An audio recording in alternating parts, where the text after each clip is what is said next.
How can you stop procrastinating at work? If you're behind on a looming deadline and yet you find yourself scrolling cat videos on your phone, staring at a blank screen, or busy in an extended coffee break, you're likely procrastinating. As a procrastinator, your actions may be misconstrued as laziness and undisciplined, but it's not exactly that, isn't it?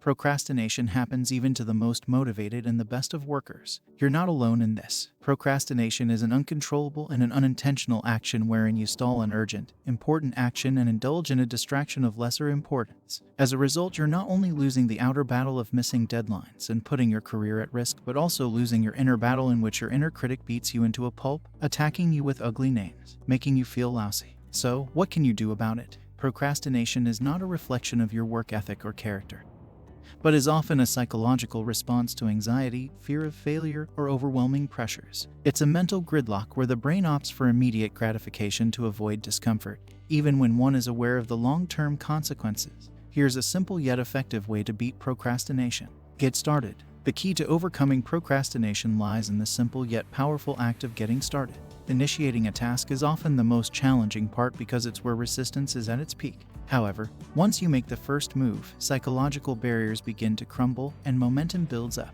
Why getting started is a game changer. It overcomes initial resistance. The first step bypasses the mental blocks and anxiety associated with the task. It builds momentum. Progress, however small, fuels motivation and energy to continue. It shifts focus from the overwhelming entirety of the task to manageable portions, making the work feel less daunting. Here's how you can apply this. 1. Break down tasks. Divide the work into smaller, manageable parts. For example, instead of writing a report, focus on writing the introduction.